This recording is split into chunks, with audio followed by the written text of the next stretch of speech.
Programa Palavra Espírita. Apoio Cultural. Sociedade Espírita Estudo e Caridade Lar de Joaquina.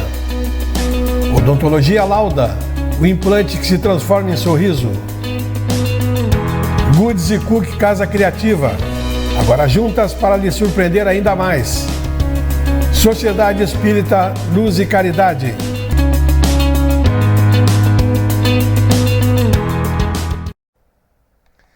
Estamos iniciando pela TV Santa Maria, canal 19 da NET, mais um programa Palavra Espírita. Agradecendo aos nossos apoiadores culturais, aqueles que mantêm esse programa no ar já há 8 anos, a Sociedade Espírita Estudo e Caridade Lar de Joaquina, Odontologia Lauda, o implante que se transforma em sorriso, Goods e Cook Casa Criativa, agora juntas para lhe surpreender ainda mais, e a Sociedade Espírita Luz e Caridade, a CELC que está situada na rua João Schwetz, número 181, no bairro Rossato, aqui em Santa Maria.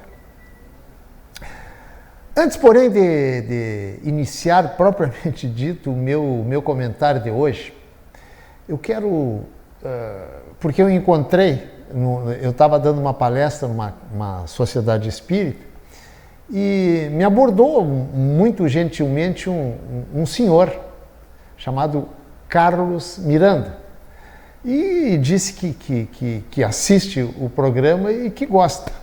Então, ao senhor, seu Carlos, receba o meu abraço e o meu carinho pelas palavras que o senhor me disse naquela ocasião. E para quem também assiste o programa pelas diversas mídias, seja pela TV Santa Maria, seja pelo YouTube ou pelo Facebook, e que se gosta do programa, nos prestigie, deixando o seu like, deixando a sua curtida, e se quiser nos ajudar mais ainda, se inscreva no canal, compartilhando o nosso conteúdo, para que a gente possa levar o aspecto doutrinário, os preceitos e a lógica espírita para muito mais pessoas. E também não esqueça de, se você desejar, lógico, de ativar o sininho que aparece aí no rodapé da sua tela na TV, ou se for acessado pelo Facebook, pelo YouTube, o sininho que aparece aí para você receber as notificações assim que sair vídeo novo. Bem, agora sim, dito isto, vamos para o meu assunto de hoje. Pois hoje eu vou falar sobre um assunto que eu sei que é bastante recorrente, mas nem por isso, e talvez até por isso, ele seja importante. Pois eu vou falar hoje sobre reencarnação.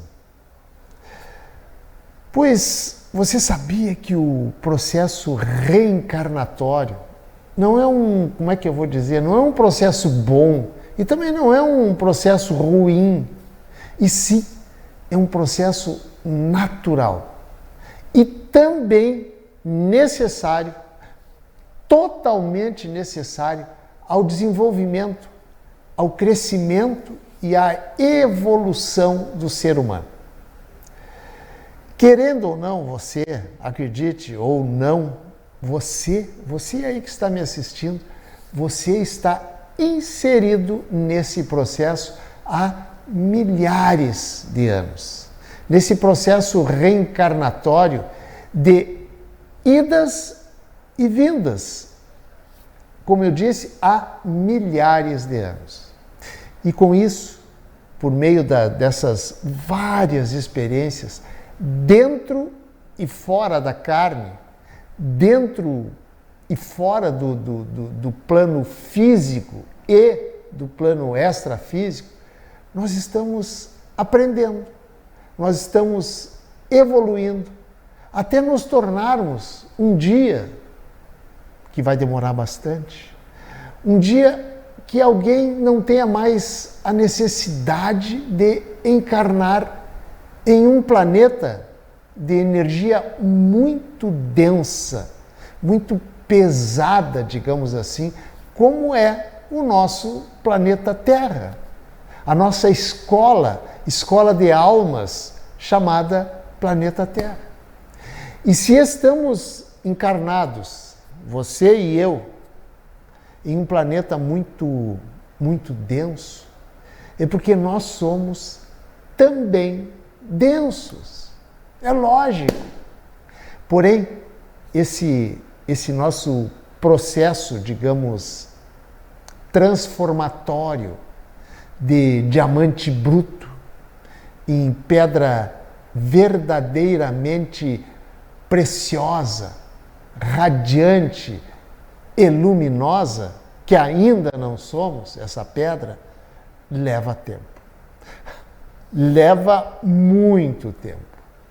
Aliás, por falar em tempo, o tempo é o grande professor silencioso que, com paciência, nos ensina que todas as experiências vividas valem a pena.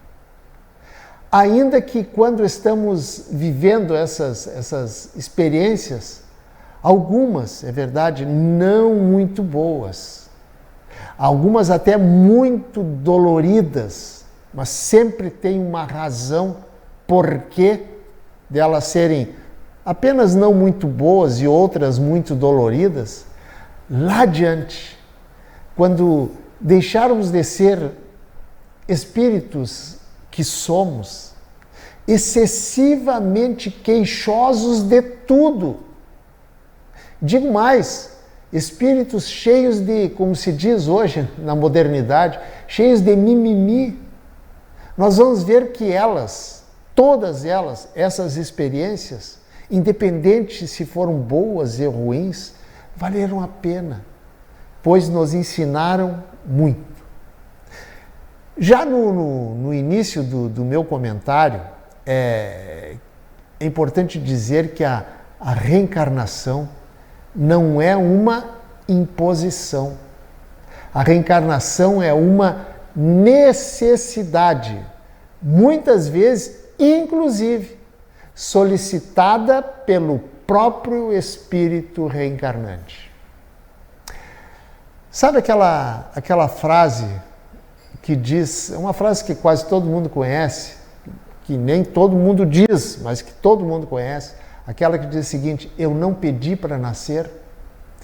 Pois lamento informar, mas muitas vezes o espírito pede sim para nascer. Tal é a vontade dele e a necessidade que ele sente em progredir, em evoluir, pois ele sabe que as existências materiais, com todas as suas dificuldades, as existências materiais com todos os seus problemas, são necessárias para o aprendizado dele, o meu aprendizado, o nosso aprendizado, pois que é aqui, no mundo material, que estão os gatilhos que fazem aflorar em nós as fraquezas que nós precisamos enfrentar. Outra coisa importante e que as pessoas às vezes têm dúvidas é quantas vezes vamos precisar reencarnar. Pois não existe um número, digamos assim, um número previamente, uma regra previamente determinada, com um número mínimo ou com um número máximo. Cada um vai reencarnar, gente, quantas vezes forem necessárias para o seu crescimento, vai reencarnar quantas vezes forem necessárias para a sua evolução, até chegar a ser o quê? Um espírito puro, que é o destino de todos nós. Sabe o que nos atrapalha muitas vezes, para não dizer na maioria das vezes? O que nos atrapalha muitas vezes na nossa caminhada para que ela seja mais rápida em direção à perfeição relativa. Por que perfeição relativa? Porque perfeição absoluta somente Deus. Nós vamos ser um ser relativamente perfeito. Mas o que nos atrapalha é a nossa liberdade. A nossa liberdade? Sim, exatamente a nossa liberdade, também conhecida por livre-arbítrio. Mas por que a nossa liberdade, que é a coisa mais preciosa que nós temos? Porque nós somos totalmente livres para tomarmos a direção que quisermos em nossas vidas, tanto na direção do bem como na direção do mal. Ou seja, liberdade total. E exatamente por isso que uns progridem mais rapidamente e outros progridem de forma mais atrasada, e esses vão ficando para trás. É como são, citando um exemplo bem chulo aqui, é como são os alunos de uma escola, por exemplo. Aqueles alunos que entendem que precisam se dedicar e estudar para se formarem em menos tempo, ou seja, aproveitar o tempo, esses progridem em menos tempo, desculpa. Outros, aqueles que preferem levar as coisas mais devagar, sem muito esforço, são meio descuidados com o estudo, estudam só para a prova, são meio sem responsabilidade perante as suas obrigações. Estes mais lentos, logicamente, levarão bem mais tempo para se formar. Não é assim que funcionam as coisas? Não só no colégio, mas também na vida. Pois, por falar em vida, assim é a nossa vida. Uns vão mais rápido, outros vão mais lentos, mas todos nós evoluímos. Ainda que a gente evolua por vida, um tantinho muito pequeno, mas evoluímos. Quem evolui assim é tipo aquele aluno do colégio que não se esforça muito. Gente, você tem possibilidade de repetir nos próximos anos, nas próximas encarnações, as matérias em que você foi reprovado. Pois assim é a nossa vida. Nós repetimos tantas quantas vezes forem necessárias a reencarnação para podermos progredir sempre. Caso, por exemplo, voltando ao assunto do colégio, caso o aluno tenha sido reprovado em alguma ou em algumas matérias da vida, ele terá em uma nova chance, ou melhor, tantas outras chances em tantas outras vidas quantas forem necessárias para recuperar as matérias em que ele não foi aprovado. Pois assim também é no colégio. A gente repete tantos anos, não necessariamente no mesmo colégio, para que possamos chegar ao final de um tempo na nossa formatura. Crescimento, aprendizado, evolução, enfim, não está necessariamente vinculado à vida material, ao tempo de vida material, mas à intensidade com que a vida é vivida. A quantidade de experiências e o aproveitamento que é feito das nossas vidas é fundamental para o crescimento do espírito. Não importando se as experiências estão sendo vividas aqui no mundo material ou no mundo espiritual.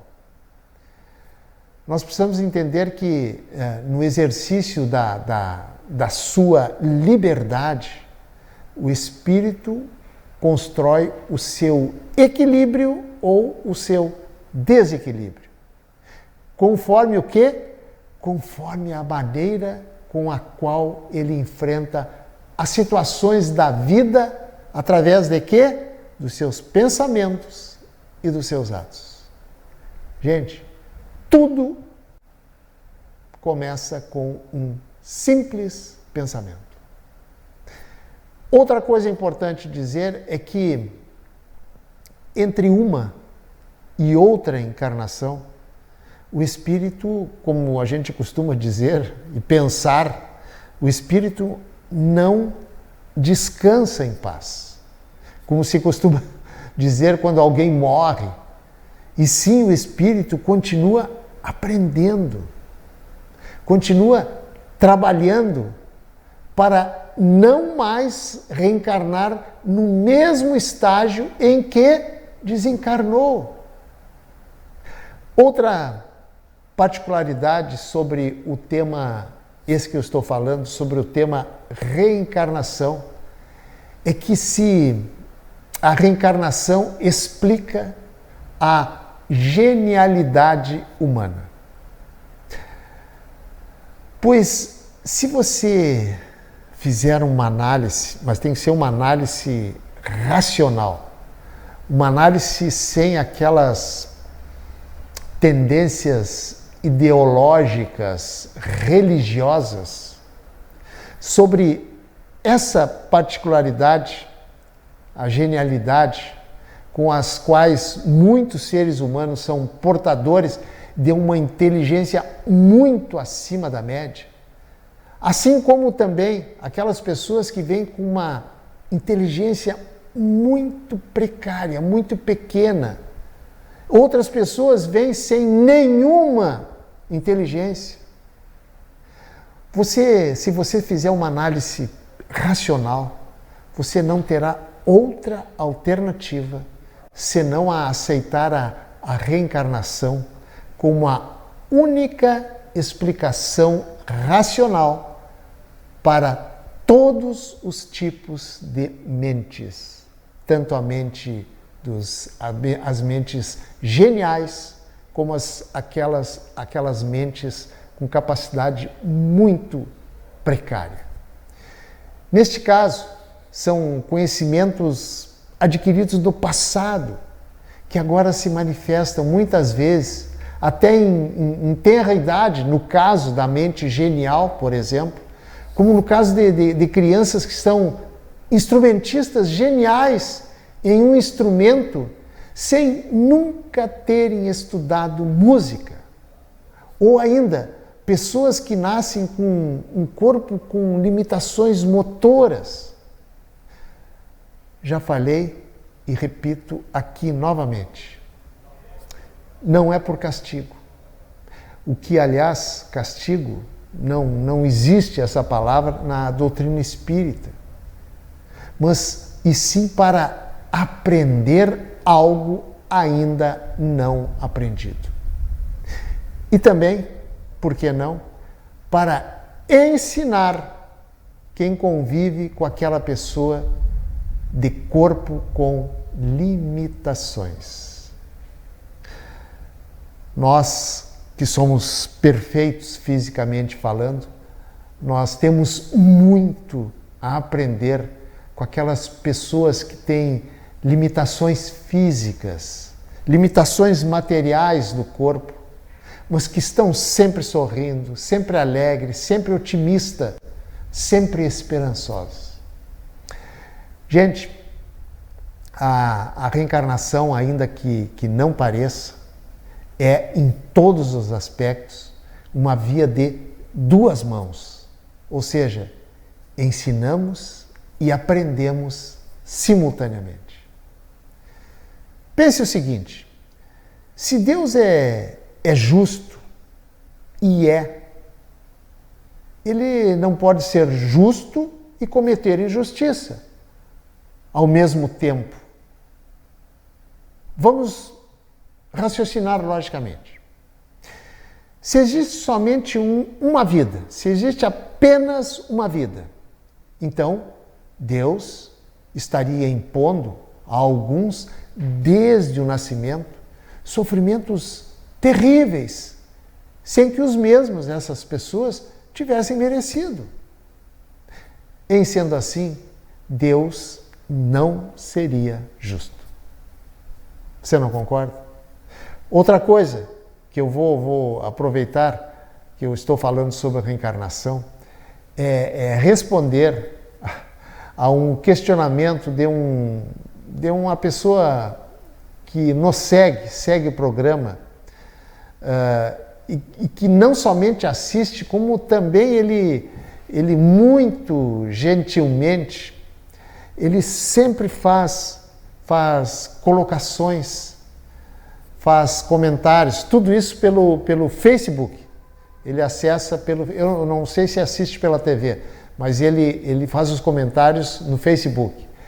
E sempre utilizando palavras de incentivo aos nossos conteúdos. Semanalmente ele faz, pelo menos ele manda um abraço. Estou falando do Arabutã Lima.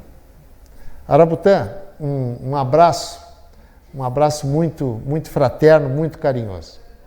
Pois outro dia o Arabutã fez um questionamento, e o questionamento dele é o seguinte: se é possível reconhecer alguém que não precise mais reencarnar. A gente conhece uma pessoa e chega à conclusão de que ela é tão boa que ela não vai precisar mais reencarnar. Claro que não foi com essas palavras que o questionamento Arabutã foi feito, mas foi assim, digamos, nessa direção. Meu amigo, nesta escola de almas, que eu gosto de chamar o planeta Terra, porque é verdadeiramente uma escola de almas, todos os seus alunos, que somos, aliás, todos nós, são alunos reprovados em outras existências. Motivos pelo qual, se estão aqui, é porque precisaram voltar para aprender lições ainda não aprendidas. Por exemplo, para não precisarmos mais voltar aqui, para não precisarmos mais reencarnar, precisamos combater, mas não só combater. Precisamos eliminar todos os nossos inimigos. Inimigos estes que habitam dentro de nós. E quem são esses inimigos que nós precisamos combater e que habitam dentro de nós? Simples. O orgulho, a vaidade, a intolerância, a inveja, enfim, todos aqueles sentimentos que moram aqui dentro de nós, que fazem com que precisemos voltar aqui para nos limparmos, para nos desfazermos dele. Pois é aqui neste planeta escola, que estão os gatilhos que fazem aflorar em nós tudo que precisamos corrigir em nós mesmos. E enquanto tivermos algum resquício desses sentimentos poluentes, precisaremos, Arabutã, aqui retornar. Lembre-se, meu amigo, estamos aqui para nos limparmos e não para nos poluirmos. E enquanto isso não acontecer, infelizmente, teremos que voltar aqui muitas e muitas vezes. O dia que conseguirmos esse feito, de retirar de nós esses sentimentos tóxicos, estaremos então aptos a reencarnar em mundos mais elevados do que a nossa querida Terra. Aliás, e só para ilustrar, na questão 172 do Livro dos Espíritos, quem quiser pode ir lá conferir, Kardec pergunta aos espíritos se todas as nossas diversas experiências corporais que já vivemos se verificaram todas aqui na Terra. Ao que os espíritos respondem a Kardec. Abre aspas. Não. Vivemos em diferentes mundos. As que aqui passamos não são as primeiras e nem serão as últimas. São, porém, das experiências que vivemos, das mais materiais, essa que estamos vivendo, e das mais distantes da perfeição relativa a que todos nós um dia vamos alcançar. Gente, agradeço a você que me assistiu até agora e recebam o desejo de uma boa encarnação e um abraço fraterno para encerrar. Muito obrigado, um abraço e até o nosso próximo encontro. Tchau. Programa Palavra Espírita. Apoio Cultural. Sociedade Espírita Estudo e Caridade Lar de Joaquina. Odontologia Lauda. O implante que se transforma em sorriso. Goods e Cook Casa Criativa. Agora juntas para lhe surpreender ainda mais. Sociedade Espírita Luz e Caridade.